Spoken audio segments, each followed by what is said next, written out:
അർച്ചന ചേച്ചി LLB സീരിയലിൻ്റെ latest episode റിവ്യൂയിലേക്ക് എല്ലാ കൂട്ടുകാർക്കും സ്വാഗതം. ജയശങ്കർ അച്ചുവിനോട് പറയുന്നുണ്ട്, നിൻ്റെ അതിക്രമം ഈ വീട്ടിൽ കാണിക്കാൻ പറ്റില്ല, എനിക്ക് ഒരാളെ വിളിക്കാനുണ്ട് എന്ന് പറയുകയാണ് കേട്ടോ. അത് കേൾക്കുമ്പോൾ അച്ചു പറയുന്നുണ്ട്, എന്നാൽ ശരി, ആരെയാച്ചാൽ വിളിക്ക്, പെട്ടെന്ന് വേണം എന്ന് പറയുകയാണ് കേട്ടോ. അതേസമയം അച്ചു മനസ്സിൽ വിചാരിക്കുന്നുണ്ട്, ചന്ദ്രേച്ചി എന്തായാലും വലിയ കുടുക്കാണല്ലോ ഉണ്ടാക്കി വെച്ചിരിക്കുന്നത് എന്ന് കേട്ടോ. അതേസമയം വിജയശങ്കർ ASP മാഡത്തിനെയും വിളിക്കുകയാണ് കേട്ടോ.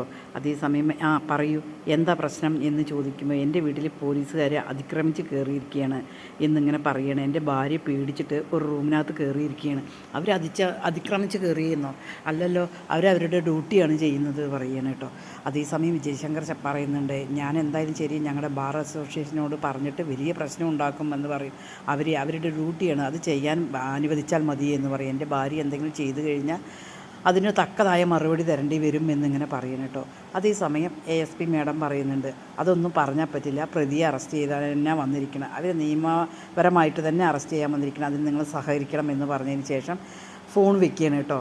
എന്ത് ചെയ്യണമെന്ന് അറിയാതെ വിജയശങ്കർ നിൽക്കുമ്പോൾ അച്ചു ചോദിക്കുകയാണ്, എന്താ ഫോൺ ചെയ്ത് കഴിഞ്ഞോ, ഇപ്പം എന്താ പറഞ്ഞത്, ഇനി എനിക്ക് അറസ്റ്റ് ചെയ്യാലോ, എത്രയും പെട്ടെന്ന് വരാൻ പറയൂ, എൻ്റെ സമയം പോകുന്നു, ഞാൻ എന്തായാലും ശരി ഒരു അരമണിക്കൂർ വെയിറ്റ് ചെയ്യുക, അതിനകത്ത് എന്തായാലും വരണം എന്നിങ്ങനെ പറയണം കേട്ടോ. അതേസമയം ആര്യ അമ്മയോട് ഇങ്ങനെ പറയേണ്ട, അമ്മ ഇനി എന്താ ചെയ്യുക എന്ന് ചോദിക്കുകയാണ് കേട്ടോ. അതേസമയം ചന്ദ്ര പറയുന്നുണ്ട്, ഞാൻ എന്തായാലും MLA ഒന്ന് വിളിച്ച് നോക്കട്ടെ, അയാളുടെ PA എന്തായാലും ഫോൺ എടുക്കും, ആ സമയം അയാളോടൊന്ന് പറയാം എന്ന് പറയണം. ആദ്യം ചന്ദ്ര ഫോൺ വിളിക്കണം കേട്ടോ. ആ സമയത്ത് അയാൾ ഫോൺ എടുക്കില്ല. അയാളെ വിചാരിക്കും, ഇതിപ്പോൾ എന്തിനാണ് ബാബ വിളിക്കുന്നത്, എന്തെങ്കിലും കാര്യം പറയാനായിരിക്കും, എന്തായാലും ഫോൺ എടുക്കണ്ട പറയുക, പിന്നെയും വിളിക്കും കേട്ടോ. അതേ സമയത്ത് MLAയുടെ PA ഫോൺ എടുക്കണം കേട്ടോ. ആ സമയത്ത് എന്താണ് ഈ മാസം മുഴുവനും ഒഴിവില്ല എന്നിങ്ങനെ ആ PA പറയുമ്പോൾ, അതിനല്ല, ഞാനൊരു കുടുക്കപ്പെട്ടിരിക്കുകയാണ്, എന്താണ് എന്ന് ചോദിക്കുമ്പോൾ, നെല്ലിമറ്റം ഫൈനാൻസിൻ്റെ എന്നെയാണ് കുടുക്കിയിരിക്കുന്നത്, എന്നെ അറസ്റ്റ് ചെയ്യാൻ വന്നിരിക്കണം, ആ കേസിലെ മുഖ്യ പ്രതി ഞാനാണ് പറഞ്ഞിട്ട് അറസ്റ്റ് ചെയ്യാൻ വന്നിരിക്കുകയാണ്, അതുകൊണ്ട് എനിക്ക് വേണ്ട ഒരു സഹായം ചെയ്യാൻ പറയൂ MLAയോട് ചോദിക്കുമ്പോൾ ആ PA പറയേണ്ട, അയ്യോ അത് പറ്റില്ല, അതൊരു നാറ്റ കേസാണ്, അതിൽ നിന്ന് കഴിഞ്ഞാൽ ശരിയാവില്ല, എന്തായാലും ശരി, ഞങ്ങൾക്ക് ഇത്തിരി തിരക്കുണ്ട് എന്ന് പറഞ്ഞിട്ട് അയാൾ ഫോൺ വെക്കണം കേട്ടോ. ഒരു 2 മണിക്കൂർ ഞങ്ങൾക്ക് ഭയങ്കര ബിസിയാണ് എന്ന് പറഞ്ഞ് ഫോൺ വെക്കണം കേട്ടോ. അത് കേൾക്കുമ്പോൾ ആര് ചോദിക്കും, ഇപ്പം എങ്ങനെയുണ്ട് അമ്മ, എന്തായി, എന്ത് പറഞ്ഞു എന്ന് ചോദിക്കുമ്പോൾ, ഇല്ല, അവരും എന്നെ ചതിച്ചു, ഇവിടെ ഓരോ ഫണ്ടിനും വരുമ്പോഴും എത്ര പൈസ കൊടുക്കും, എന്നിട്ടും അവർ ചതിച്ചു എന്ന് പറയണം കേട്ടോ. അതേസമയം ആര്യ പറയുകയാണ്, എന്താ ഇനിയൊരു വഴി അമ്മേ, ഞാനൊന്ന് പോയി സംസാരിച്ചാലോ എന്ന് ചോദിക്കുമ്പോൾ, നിനക്ക് ആരെങ്കിലും പരിചയമുണ്ടോ, ആരെങ്കിലും വിളിക്കാമെന്ന് ചോദിച്ചപ്പോൾ, അല്ല, ഞാൻ അങ്കിളിനോടൊന്ന് സംസാരിച്ച് നോക്കട്ടെ എന്ന് പറയണം. അവൻ കേൾക്കില്ല, നന്ദി കേട്ടവൻ എന്നിങ്ങനെ പറയണം കേട്ടോ. ഇല്ല, ഞാനൊന്ന് സംസാരിച്ചിട്ട് വരാമെന്ന് പറഞ്ഞതിന് ശേഷം ആര്യ അച്ചുവിനെ കാണാൻ വരികയാണ് കേട്ടോ. ആര്യ അച്ചുവിൻ്റെ അടുത്ത് വന്നിട്ട് പറയുമോ, എൻ്റെ അമ്മയെ അറസ്റ്റ് ചെയ്ത് അങ്കിളെ, എനിക്ക് നാണക്കേടാണ്, എനിക്ക് സ്കൂളിലേക്കും കോളേജിലേക്കും ഒന്നും പോകാൻ പറ്റില്ല, നാണക്കേടാണ്, അറസ്റ്റ് ചെയ്യരുത് എന്ന് പറയുമ്പോൾ അച്ചു പറയുന്നുണ്ട്, നിൻ്റെ അമ്മ ആദ്യം ചിന്തിക്കണമായിരുന്നു, നിനക്കിങ്ങനെ നാണക്കേടുണ്ട് എന്നുള്ള കാര്യം എൻ്റെ അമ്മ എന്തുകൊണ്ട് ചിന്തിച്ചില്ല, ഓരോന്ന് ചെയ്ത് വെച്ചിട്ട് ഇപ്പോൾ എന്തിനൊക്കെ അറിയാൻ വരണം, കരഞ്ഞിട്ട് ഒരു കാര്യമില്ല, നിൻ്റെ കരച്ചിലൊക്കെ എനിക്ക് മനസ്സിലാവും എന്നിങ്ങനെ പറയണം കേട്ടോ. അതേസമയം ചിന്നു ആണെങ്കിലോ എന്ന് ആര്യ ചോദിക്കുന്നുണ്ട് കേട്ടോ. ചിന്നുവിൻ്റെ അമ്മയെ ഒരിക്കലും ഇങ്ങനെ ചെയ്യില്ല എന്ന് പറയണം.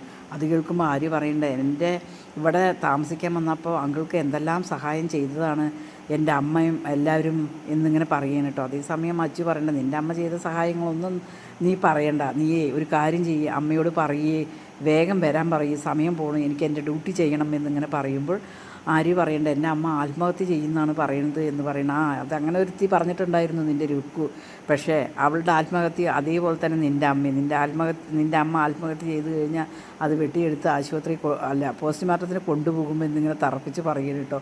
അതൊന്നും പറഞ്ഞിട്ട് ചേച്ചിയില്ല, ആകെ മൊത്തം ആകെ നാണം കെട്ട് പോയിരിക്കുകയാണ് കേട്ടോ. നീ എന്തായാലും നിൻ്റെ അമ്മയോട് വരാൻ പറയുക, റൂമിൽ ഒളിച്ചിരിക്കാതെ വരാൻ പറയുക എന്നിങ്ങനെ പറയണം. പിന്നീട് അമ്മയുടെ അടുത്തേക്ക് പോവുകയാണ് കേട്ടോ. ആര്യ പോയതും ചോദിക്കും, എന്തായി എന്ന് ചോദിക്കും. അമ്മയെ ഒന്നും നടക്കില്ല, ഞാൻ കരയും, അതുപോലെ അമ്മ ആത്മഹത്യാ ഭീഷണി പറഞ്ഞിട്ടുണ്ട് എന്ന് പറയും ഒക്കെ ചെയ്തു, എന്നിട്ട് മംഗള് വീഴുന്നില്ല എന്ന് പറയണം. അവൻ നന്ദി കേട്ടവന്, നന്ദിയില്ലാത്തവനാണ്, അവനെ ഞാൻ ഇവിടെ നിന്ന് ഇറങ്ങട്ടെ, എന്തായാലും രണ്ടുപേരെയും, വിജയേട്ടനെയും അവനെയും ഞാൻ ശരിയാക്കുന്നുണ്ട് എന്നിങ്ങനെ പറയണം കേട്ടോ. അതേസമയം വിജയശങ്കർ ഇങ്ങനെ ഒരുപാട് പറയുന്നുണ്ട്, നീ എൻ്റെ ഭാര്യയെ ഇവിടെ നിന്ന് അറസ്റ്റ് ചെയ്ത് കൊണ്ടുപോകരുത്, അത് എങ്ങനെയെങ്കിലും ഈ അറസ്റ്റ് ഒന്ന് ഒഴിവാക്കാൻ പറ്റുമോ നിനക്ക് എന്ന് ചോദിക്കുമ്പോൾ, ഇല്ല, ഒരിക്കലും എനിക്ക് അറസ്റ്റ് ഒഴിവാക്കാൻ പറ്റില്ല, എത്രയും പെട്ടെന്ന് സഹകരിക്കണം, എങ്കിൽ മാത്രമേ എനിക്ക് ഇവിടുന്ന് പോകാൻ പറ്റുള്ളൂ എന്നിങ്ങനെ പറയണം. അതേപോലെ ASP പറഞ്ഞിട്ടുണ്ട്, ഇനിയിപ്പോൾ അവിടെയുള്ള പോലീസുകാർ പോരെങ്കിലും വീണ്ടും പിന്നെയും പോലീസുകാരെ അയക്കാം എന്നാണ് ASP പറഞ്ഞിരിക്കുന്നത്. അച്ചു ഇങ്ങനെ സംസാരിക്കുകയാണ് കേട്ടോ. ASP എന്തുതന്നെയാണെങ്കിലും ശരി അവിടുന്ന് പിടിച്ചു കൊണ്ടുവരണം, അതിനാണ് നിങ്ങളുടെ ഡ്യൂട്ടി കൃത്യമായി ചെയ്യണം എന്നിങ്ങനെ പറയണം കേട്ടോ. അതേസമയം അർച്ചനയും മൂന്തനും കൂടിയിട്ട് പോലീസ് സ്റ്റേഷനിലേക്ക് പോവുകയാണ് കേട്ടോ. അതിനുശേഷം എന്തായാലും എന്നെ അറസ്റ്റ് ചെയ്യും, നിന്നെ എന്തായാലും അറസ്റ്റ് ചെയ്ത് കൊണ്ടുപോകും, നമുക്ക് അവിടുന്ന് ജാമ്യത്തിന് എടുക്കാം, പക്ഷേ അവിടെ നിന്ന് അറസ്റ്റ് ചെയ്ത് കഴിഞ്ഞാൽ അവർക്കൊക്കെ ഒരുപാട് വിഷമമാകും എന്ന് മുകുന്ദനോട് പറയുകയാണ് കേട്ടോ. എന്നിട്ട് പോലീസ് സ്റ്റേഷനിൽ വന്നിട്ട് പറയുകയാണ്, അച്ചു എവിടെയെന്ന് ചോദിക്കുമ്പോൾ ഒരു പ്രതിയെ അറസ്റ്റ് ചെയ്യാൻ പോയിരിക്കുകയാണ് പറയും.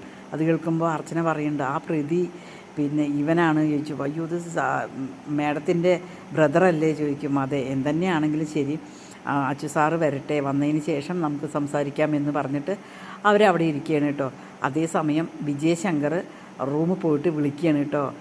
ചന്ദ്രയെ വിളിക്കുമ്പോൾ ചന്ദ്ര പറയും, ഇല്ലല്ല ഞാൻ വാതിൽ തുറക്കില്ല എന്ന് പറയുമ്പോൾ ആര്യ പറയുന്നുണ്ട്, അച്ഛൻ ചിലപ്പോൾ സംസാരിച്ച് ശരിയാക്കിയിട്ടുണ്ടാകും, പോയിട്ടുണ്ടാകും, അങ്കിൾ പോയിട്ടുണ്ടാകും, അതാണ് ASP മാഡത്തിനോട് സംസാരിച്ചിട്ടായിരിക്കും എന്നിങ്ങനെ പറയുന്നു കേട്ടോ.